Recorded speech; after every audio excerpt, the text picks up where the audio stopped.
I was able to get a little more clarification. We're on the lane that on the board it says the deck was shifting when it's setting a new rack of pins.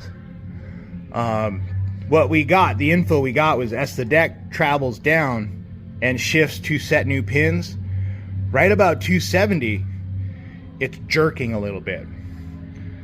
And typically when you see that, your one-to-one spur gear in the gearbox and keyway have gone bad. But let's turn it on, let's cycle it, let's see what we get. So we're gonna go force it into second ball, and I'm gonna turn it on and cycle it. It's gonna be a little hard to see because we don't have any flashlights, but let me see if I can zoom in. We'll look at the rate cam as kind of an indication here. Cycle.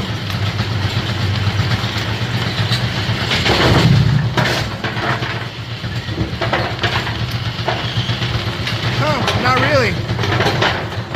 Not really. Not a big jerk. Not a big pop like I was thinking, or maybe what they described. I'm going to take a look at this a little bit more off camera. We're going to cycle it a few times.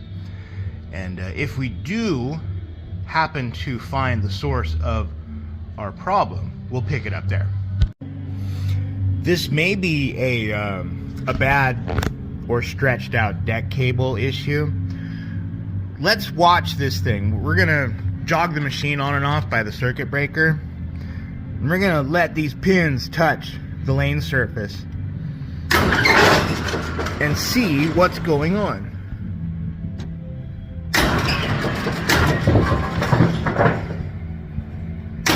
Yep. Deck cable needs to be adjusted. If you look at that, the deck chutes are bumping the bellies of the pins. So let's hop down, let's take a closer look. That moving deck cam follower is sitting pretty crooked. I took a peek up there, and the bushing is falling out of one side, and it looks like maybe our one-to-one plate is kind of bent. Let's see if I can. Yeah, one-to-one plate's a little bent. The shaft's a little crooked. We have a whole lot more going on here. These deck cables look pretty shiny. They don't look very old. So it's probably not our upper and lower moving deck cables. It's definitely going to be probably more in the cam follower. But yeah, I don't know if they have spare parts for this. I think our best plan is we're going to come back to this. I'm going to lift the deck up. They're running the lane machine and they're headed this way. So if we get this up out of the way, they can run the lane machine, clean the lanes, and we'll go back down that way and work on some more things there. Then come back to this in a little bit.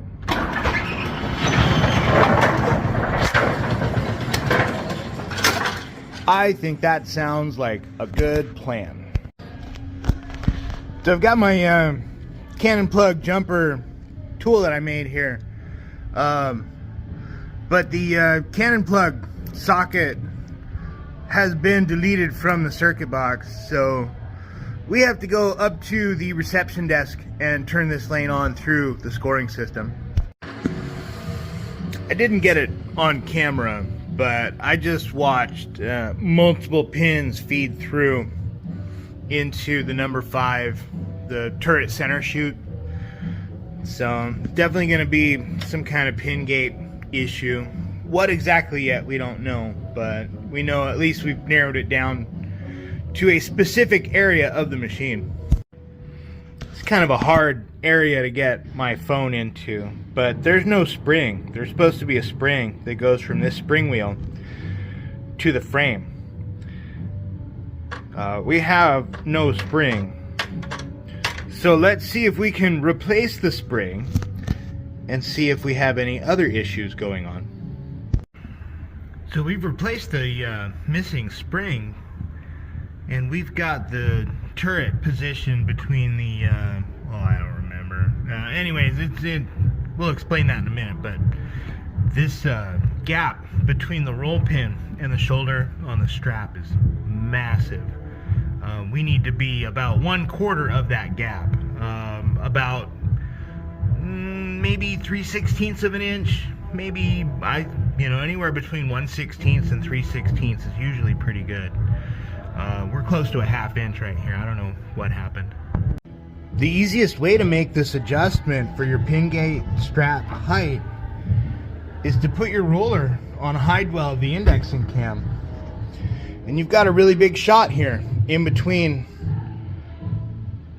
your turret wire sections. It's kind of hard to see in there, but I've got a gap of about 1/16 of an inch between the shoulder and the roll pin bolt right here. Just a little bit. We were way too big before, way too big of a gap. So in order to adjust the height of the pin gate strap, we have to loosen these 2 screws, and you can slide it up or down. We didn't get that on video because I need both hands, and I didn't want to set up a camera mount because I'm lazy. So we've replaced our missing spring, we've adjusted our pin gate lever, our pin gate strap. Let's see what happens.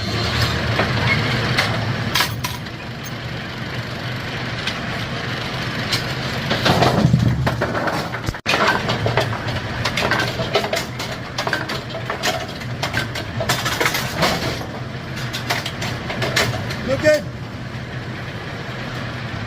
Good. No more double number 5 pins in the chute. This is good. Alright, on to the next one. Pretty much the same complaint. Something with the pin gate. But this one has a receptacle for manager control. So let's go ahead and see what it's doing.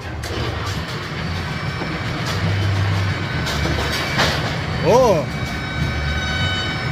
there's already a pin in there, and the spider didn't release. I just jumped around to the front side of the machine and I found it. We have either a spoon that's not lined up with the turret wires, or turret wires that are bent and not lined up with the spoon. But spider's not able to release because we're catching this spoon on the base of the pin. Now let's try it. There you go. Let's take a closer look at this, shall we? Really what we did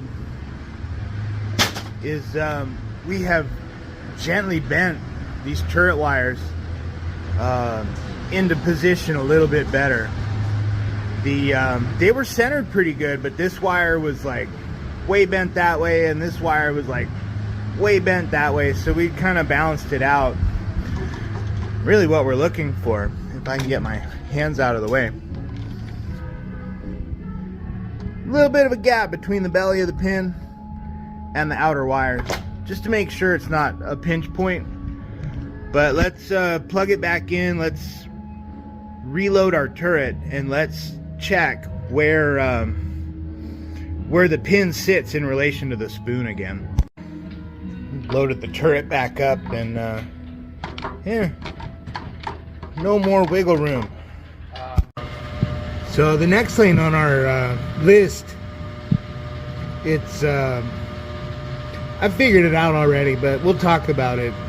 It's dropping pins from the turret into the moving deck, but the projection on the number 9 spoon, the trip, looks like it's going over the top of the torsion latch. So let's go ahead and manually trip it here and watch it.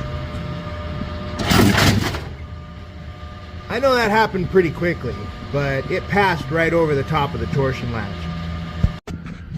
So the answer for that is we can simply bend it down a little bit and check it again. So let's watch it again. It should contact our torsion latch at this point. Ding! We should be good to go here.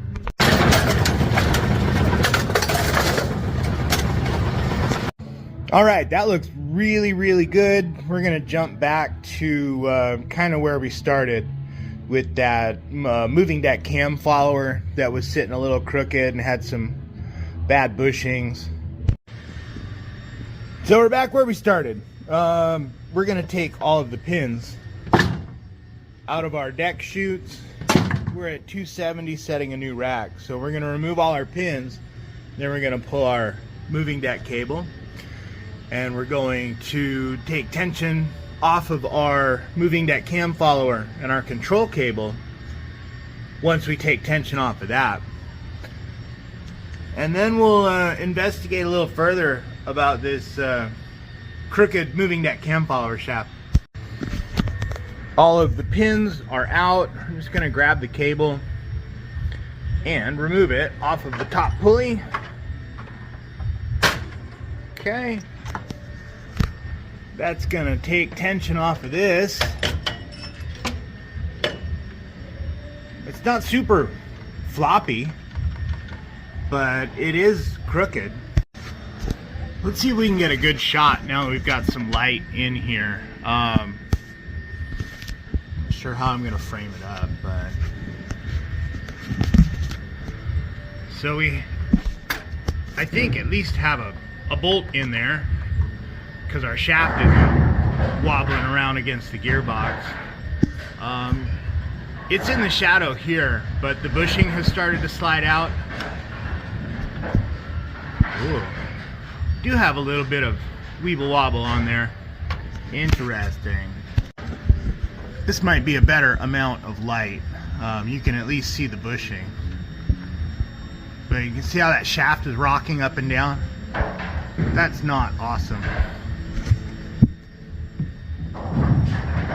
Yeah.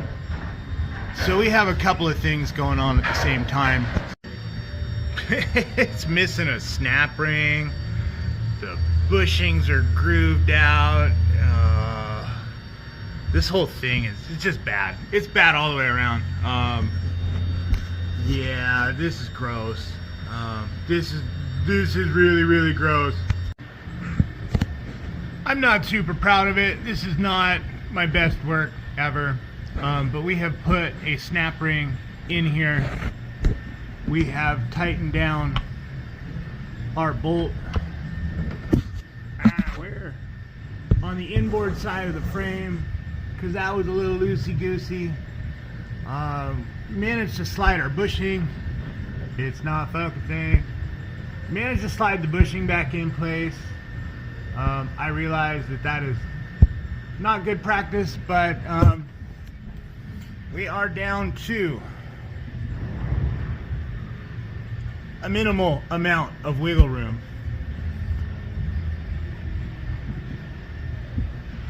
Substantially better than where we started. But do we need to change out that 1-to-1 plate? Yeah. Is our gearbox trashed? Yeah. Is our shaft trashed? Yeah. Is our moving deck cam follower trashed? Yeah. The same could be said about the rest of this machine, but one thing at a time. We're going to go ahead and get the cables back on. I'm not going to get that on camera because I need two hands. What I'm going to do, I'm going to wrap that cable on the rear pulley, kind of pre-tension this, and then put our cable back on down below. We've got everything put back together. So let's pick up our tools, let's hop back up front, and let's see how that has affected our moving deck cable adjustments. So just to top it all off, we tied a knot in the deck cable also and readjusted it because we didn't have anything else that we could visually see wrong, but we ran out of adjustment room on that deck cable. It's not that old, it's still shiny and new looking, so I'm wondering if somebody had mentioned a batch of these moving deck cables being made a little bit too long, and I'm wondering if this might have been one of them. But she's setting pins half-ass decent. Let's wrap this one up here. This one might be a little bit interesting. The information that I was given was that the moving deck cable was falling off, and that they would try to put the moving deck cable back on, and the deck was not shifting properly. If we look in here, they've already got the machine down at 270, and the cable is off. So we have to figure out what's going on. I'm thinking it's going to be something simple, like, well, let's hop around to the front side and you get a better view. What I see happen quite a bit is they'll wrap the cable back on, but the rear corner, the pulley back there by the number 7 deck chute and Geneva plate, it's a really tight spot. They don't have a lot of great lighting here, but we're gonna look. We need to make sure when we get the deck cable on that we're wrapped around that pulley. So you can't really even see it. It's hiding right back there under my flashlight.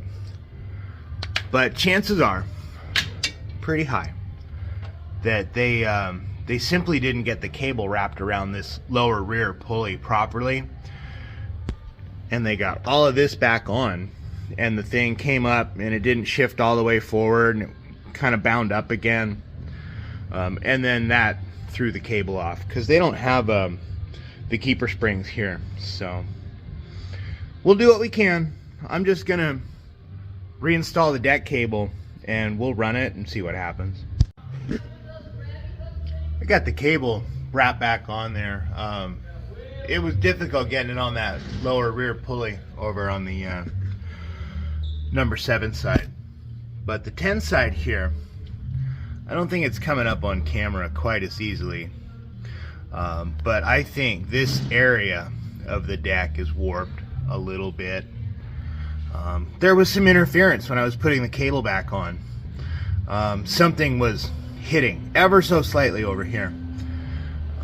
It is not the space. Bad camera, man. We have space between the Geneva plate and the bearings and the pulley or sheave or whatever you want to call it that it's mounted to. That's not it. What I think is happening instead is this section of the deck is warped, and we're getting interference here between the slide plate and either the bolt head or the nut on that clamping portion of this bearing assembly.